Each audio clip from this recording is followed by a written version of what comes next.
اللہ کی بارگاہ میں دعا کرنا مال و زر کے لیے، دیگر ضروریات کے لیے، تو مجھے آپ بھی بتا دیں، اللہ سے نہیں مانگے تو کس سے مانگے؟ مانگے دیں گے تو حضور کا صدقہ، لیکن اللہ سے نہیں مانگیں گے تو کس سے مانگیں گے؟ وہ کہتے ہیں کسی بھی بندے بڑے سے بڑے امیر کے گھر چلے جائیں نا، تو ایک دن جائیں گے، دوسرے دن، تیسرے، چوتھے، پانچویں، چھٹے، ساتویں، حتیٰ کہ ایک دن وہ آئے گا کہ بندہ کہے گا یار تو نے کیا تماشا لگا رکھا ہے کہ تجھے روزانہ میرا ہی گھر ملتا ہے، کوئی نہیں۔ لیکن وہ بارگاہ ایسی بارگاہ ہے، جب بھی مانگا جائے عطا کرتا ہے، اور فرماتا ہے میں خوش ہوتا ہوں جب میرا بندہ مجھ سے مانگتا ہے۔ تو بات کرنے کا مقصد حضرات یہ ہے، اپنے رب سے مانگنے کا طریقہ سیکھیں، اور کس سے سیکھنا پڑے گا؟ محبوب کی اداؤں سے سیکھنا پڑے گا، محبوب کے وسیلے سے مانگنا پڑے گا۔ جو بندہ کہتا ہے تنگ دستی ہے، پریشان حال ہے، میں کہنا آج خلوص دل نال اپنے محبوب دا صدقہ، اپنے نبی دا صدقہ اللہ دی بارگاہ جب منگے، اللہ انہوں ضرور عطا فرمائے گا، لیکن نیت صاف، نیت صاف۔ حضور نے فرمایا انما الاعمال بالنیات، اعمال کا دار و مدار کس پر ہوگا؟ نیت پر ہوگا۔ جتنی آپ کی خالص نیت ہے، اللہ اجر بھی اتنا ہی خالص عطا فرمائے گا۔ مثال کے طور پہ نماز جمعہ کے لیے آپ آئے تو بیسک آپ ایک نماز کے لیے ہیں، اب اس پہ آپ کی نیت ڈیپینڈ کرتی ہے کہ آپ کی نیت کیا ہے۔ آپ نے جناب غسل کیا، نیت کیا تھی کہ نماز جمعہ کے لیے مسجد میں جانا، نیت کیا تھی کہ نماز جمعہ کے لیے مسجد میں جانا ہے۔ کتنی نیتیں ہوگی؟ ایک۔ دوسری بات، آپ نے وضو کیا، کس لیے کیا؟ اس لیے کیا کہ یار میں نے نماز جمعہ کے لیے مسجد میں جانا ہے۔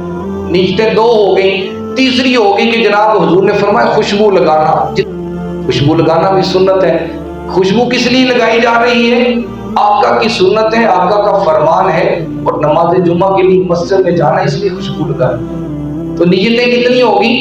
تین۔ نماز جمعہ ایک پڑھنا ہے، لیکن ابھی میں نے 3 گنائی ہیں، میں 100 تک اس سے بھی زیادہ آپ کو گنتی کروا سکتا ہوں۔ اگر 100 بھی نیتیں آپ کی اللہ کے گھر میں آنے کی ہوں گی، نماز ایک ہے، نیتیں 100 ہے، اللہ تعالیٰ آپ کو 100 کا اجر عطا فرمائے گا۔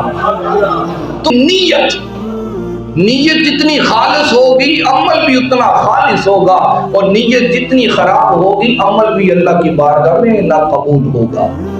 تو نیت پہ ڈیپینڈ کرتا ہے۔ بخاری کی پہلی حدیث میں ہی امام بخاری نے حضور کی یہی حدیث بیان کیا ہے، انما الاعمال بالنیات، کہ اعمال کا دار و مدار نیت پر ہے۔ تو آپ کی جتنی اچھی نیت ہوگی، جتنی نیتیں ہوگی، اللہ اتنی نیتوں کا اجر بھی عطا فرمائے گا، اور ہر اجر کے بدلے اللہ تعالیٰ انسان کو جنت میں مقام بھی عطا فرمائے گا۔ کتنی بڑی بات ہے۔ وہ یار میرے حضور دی امت دے خاصہ ہے کہ اللہ تعالیٰ نے اپنے محبوب دی امت نو بخشن دے بہانے رکھے، لیکن اسی وہ بہانے تلاش کرنے کی کوشش نہیں کرتے۔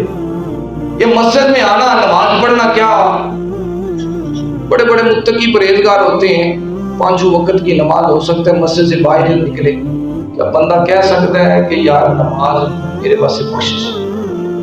کیا کہہ سکتا ہے کہ نماز میرے لیے شفاعت ہے؟ روزہ رکھتا ہے، کیا کہہ سکتا ہے کہ میرے لیے شفاعت ہے؟ نہیں کہہ سکتا۔ اس لیے کہ شفاعت اگر مل سکتی ہے حضور کا صدقہ مل سکتا ہے۔ تو نیت پہ ڈیپینڈ ہوگا کہ آپ عبادت کرتے ہیں، نماز، روزہ، زکوٰۃ، حج، جو دیگر اراکین ہیں ان کو ادا کرتے ہیں، ان کے پیچھے آپ کی نیت کیا ہے؟ تو جتنی اچھی نیت ہوگی اللہ تعالیٰ اجر بھی اتنا ہی عطا فرمائے گا۔ تو حضرات ذی وقار، جو حسد ہے اسی بنا پر، جتنی آپ کی نیت اچھی ہوگی اللہ تعالیٰ اجر بھی اتنا عطا فرمائے گا۔